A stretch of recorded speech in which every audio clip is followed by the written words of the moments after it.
올해 들어 조선주의 상승과 함께 연동되어 눈에 띄는 업종이 있습니다. 바로 해운 업종인데요. 해운주 강세 배경은 무엇이었을지 해운주의 투심에 영향을 준 이슈들 점검해 보도록 하겠습니다. 먼저 미국과 중국의 견제 움직임이 주요하게 작용하고 있습니다. 미국 국방부가 중국의 해운사인 코스코를 블랙리스트에 포함한 것으로 알려졌는데요. 이 코스코 같은 경우에는 글로벌로 규모 4위의 업체입니다. 이에 따라 우리나라 업체들의 반사 이익이 전망되고 있는 상황입니다. 뿐만 아니라 미국의 무역 대표부는 중국이 불공정 수단으로 조선과 해운 시장을 장악하고 있다라고 결론을 내리기도 했습니다. 트럼프에 대한 수혜는 조선주뿐만 아니라 해운주에도 영향을 미치고 있는데요. 트럼프의 관세 카드, 해운주의 플러스 요인으로 작용하고 있습니다. IM증권에 따르면 트럼프가 예고대로 높은 관세율을 부과하게 된다면 선제적인 재고 축적의 움직임으로 인해서 컨테이너선의 운임이 단기적으로 상승할 여지가 있다고 내다보기도 했습니다. 세 번째로는 트럼프의 전통 에너지 사랑입니다. 트럼프의 취임 이후로 전통 에너지의 생산이 늘어나게 된다면 또 자연스럽게 LNG 운반 수요가 전망되면서 조선주와 해운주에 긍정적인 영향을 줄 것으로 전망이 됩니다. 또 네 번째로는 다가오는 2월에 해운동맹 재편이 예정되어 있다라는 점입니다. 이 재편하는 과정에서 단기적 공급 교란 현상이 발생하고 이에 따라 운임 상승 가능성이 있다는 의견들 힘을 받고 있습니다. 또 마지막으로 고환율에 따른 수혜 기대감도 얻어가고 있는 상황인데요. 그렇다면 각 기업별로는 주가 움직임 어떻게 나타나고 있을까요? 주요 해운 기업들의 3개월 등락률 비교해 보시면 HMM의 경우 14%대 높은 상승률을 보였지만 이 밖의 종목들 펜오션과 대한해운, 흥하해운은 그다지 흐름이 좋지는 못했습니다. 이 희비를 가른 것이 바로 사업의 성격이었는데요. 컨테이너선 사업을 주력으로 하고 있는 HMM은 상승했지만 벌크선 사업을 주력으로 하고 있는 펜오션과 대한해운, 흥하해운의 주가는 일자히 하락세를 보였습니다. 컨테이너선 운임은 상승세를 보였지만 벌크선의 운임이 하락 국면을 이어가면서 이러한 결과를 낳았는데요. 앞으로의 증권가 전망도 비슷하게 나타나고 있습니다. HMM의 경우에 단기 컨테이너 운임의 강세가 예상되면서 앞으로 주가 상승 흐름 이어갈 것이다라는 전망이 힘을 받고 있고요. 또 밸류업에 따른 주주 환원 기대감도 유효하다라는 평가가 나옵니다. 펜오션의 경우에는 반면에 벌크선의 부진한 시황 영향으로 인해서 이러한 영향 불가피해서 주가 하락세 이어질 수도 있다는 의견이 나타나고요. 대한해운 역시 향후 중국 경기의 부양책 그리고 트럼프의 에너지 정책을 주시할 필요가 있다라는 이러한 좀 보수적인 투자 의견이 나타나고 있습니다. 결국에는 해운주 아래서도 옥석을 잘 가리는 것이 중요한 시점인데요. 이렇게 해운주 아래서 살펴봐야 할 투자 포인트 점검해 보셨습니다. 지금까지 마켓무버 함께 하셨습니다. 네, 이어서 오늘 시장에서 주목해 볼 만한 이슈들, 종목들 함께 이야기 나눠보도록 하겠습니다. 오늘도 두 분과 함께 해보도록 하겠습니다. 지신포의 박근호 이사, 이데일리온의 박정식 파트너 모셨습니다. 안녕하십니까? 네, 안녕하십니까? 네, 오늘도 두 분과 함께 시장 이야기 좀 해보도록 하겠습니다. 오늘 또 양시장의 상승세 그대로 가져가고 있고 특히나 외국인 투자자들의 매수세가 오늘 강력하게 들어오는데요. 시장 그래도 지수 잘 받쳐주고 있고요. 시장에 대한 좀 이야기 나눠볼 텐데 오늘은 어떠한 이슈로 이야기 나눠보면 좋을까요? 지금 바로 주제 만나보도록 하겠습니다.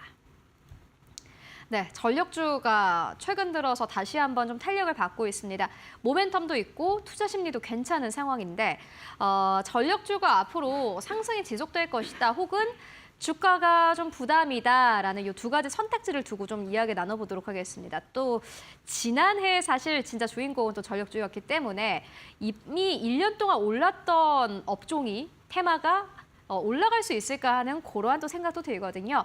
두 가지 선택지 중에 이야기 들어보도록 하겠습니다. 먼저 이사님. 단답형으로 말씀을 드리고 자세한 얘기는 좀 이따 하도록 하겠습니다. 추세 추종으로 상승 여력은 좀 남아있다. 상승 여력 남아있다. 이렇게 말씀해 주셨습니다.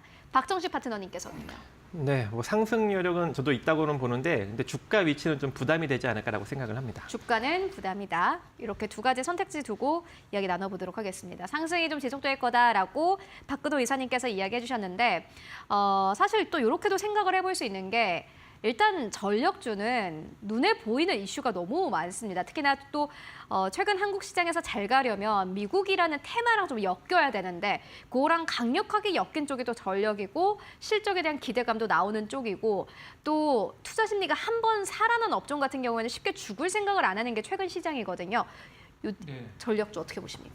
지금 미국 얘기 정말 잘해 주셨는데 우리가 보통 뭐 주가 흐름을 예상을 할 때 기준점으로 삼는 게 있잖아요. 만약에 예를 들어서 필라델피아 반도체 지수가 급등을 하면 우리나라 반도체 기업들도 따라서 오르는 이런 기준점이 있는데 미국 어차피 지금 미국 얘기를 하신 김에 더 말씀을 드리면 우리나라 지금 뭐 전력 기기들, 변압기나 이런 전선 관련주들 다 미국 모멘텀으로 실제적으로 올라가고 있는 거거든요.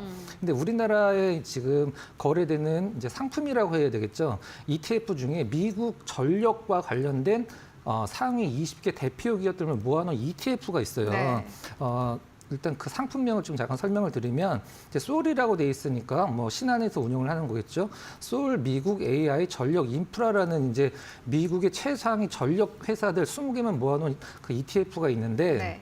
그 ETF의 흐름이 꺾이기 전까지는 저는 우리나라에서 그 전력 관련주도 괜찮다라고 보거든요. 근데 그 ETF에 속해 있는 기업들 보면 대표적인 기업 한 2개만 말씀드리면 제네럴 일렉트릭에서 이제 분사된 자회사인데 버노바라고 제네럴 일렉트릭 버노바라고 어떤 기업이냐면 미국의 이제 인프라 전력 인프라를 까는 기업이에요. 그 다음에 이튼이라고 미국의 우리나라 현대일렉 같은 변압기 관련 기업입니다. 이런 기업들이 딱 20개가 이제 들어있는 게 이 ETF인데 지금 화면에서 제가 지금 차트 띄워놨는데 이 흐름이 지금 꺾이기 전까지는 우리나라 변압기나 전선 관련주들 기업들이 추세가 전 같이 간다라고 보고 있거든요. 그래서 만약에 변압기나 전선 관련주들 갖고 계신 분 보면 제가 지금 화면에 띄워놓은 요 미국 AI 전력 인프라 ETF 요 흐름을 좀 참고를 해서 요게 특별히 꺾이지 않는다라고 하면은 추세 추정으로 같이 간다라고 보고 있거든요. 그래서 저는 그렇게 좀 말씀드리도록 하겠습니다. 그렇다면은 보시는 기업이 있으실까 아니면 요 좀 ETF가 낫다고 보시는 걸까요? 일단 이 ETF를 사셔도 되고 어차피 이게 꺾이면 우리나라도 꺾이고 가장 중요한 건 우리나라 그래요? 기준에서는 대장주라고 할 수 있는 현대일렉이 너무 지금 주가가 견조해서 나머지 이제 전선 기업들은 사실 좀 덜 올랐다라고 생각을 해요. 그래서 이제 투자자 분들마다 성향이 다른 거니까 대장인 뭐 현대일렉을 사겠다 하시는 분들도 계시고 나는 아니다 좀 덜 오른 눈높이를 맞춰줄 것을 기대를 해서 뭐 전선주를 사겠다 뭐 일장이 있다는 있긴 합니다만은 저 같으면은 요거 살 것 같아요. 여기 거래량이 생각보다 굉장히 많거든요 ETF가. 알겠습니다. 솔 미국 AI 전력 인프라에 대한 의견 전해주셨는데 보니까 이 기업은 버티브 홀딩스를 비중 10%로 가지고 가고 있고 또 미국에서 굉장히 핫한 기업입니다. 컨스텔레이션 에너지를 비중으로 10%로 담고 있는 그러한 기업인데 한국의 전력주들의 경우에는 요 미국 AI 전력 인프라주가 꺾이기 전까지는 계속해서 갈 것이다라는 전망 전해주셨습니다. 실질적으로 이제 또 트럼프 당선자의 취임식도 앞두고 있는 상황이고 뭔가 또 인프라에 대한 이야기가 한 번쯤은 나올 때가 또 된 것 같은데 전력 인프라는 특히나 지금 교체 수요가 워낙 또 강한 부분이기 때문에 계속해서 주목을 해보시면 좋을 것 같습니다. 이어서 박전식 파트너님께서는 약간 좀 다른 의견이긴 합니다. 어떻게 보십니까? 네, 일단은 뭐 호재성 이슈는 좀 지속적으로 나오고 있는 것으로 일단 풀이가 됩니다. 전략기자재 수출이 4년 연속 현재 2자릿대 증가율을 보이고 있는 상황인데요. 지난 2024년에도 이제 최대치를 또 갱신했습니다. 그래서 지난 2024년 수출액이 115억 6천만 달러로 대략 16조 9천억 원을 찍었는데 이게 지난 2023년 대비 10.6%나 증가한 상황이고요. 4년 연속 이렇게 2자릿대 증가율을 현재 보이고 있는 상황이고 자, 이렇게 계속 증가율이 증가율이 나타나는 이유가 기존의 이제 전력 설비 노후화뿐만 아니라 인공지능을 비롯한 이제 전력 다소비 첨단 산업이 폭발적으로 성장을 하면서 다양한 이제 전력 기자재 수요가 지금 급격하게 늘어나고 있다라고 지금 현재 풀이를 하고 있습니다. 그래서 이런 이제 전력망에 관련한 투자가 2050년까지 3배 정도 늘어날 것이다라는 좀 전망까지 나오고 있는 상황이기 때문에 솔직히 이제 쉽사리 추세가 좀 꺾일 것 같지는 않아 보입니다. 있습니다만 이 HD 현대일렉트릭을 보면 이제 본연의 자산 가치 대비 한 10배 정도 올라간 상황이거든요. 그리고 이제 1년 내내 상승력을 좀 강하게 보였기 때문에 현재 구간에서는 그렇게 큰 폭의 상승력은 좀 기대하기 좀 어렵지 않나 그렇게 생각을 해서 일단 뭐 주가가 좀 부담이다 이렇게 이제 언급을 드렸고 또 최근에 이제 15일 날 보면은 이 캘리포니아의 산불이 크게 났죠 LA에.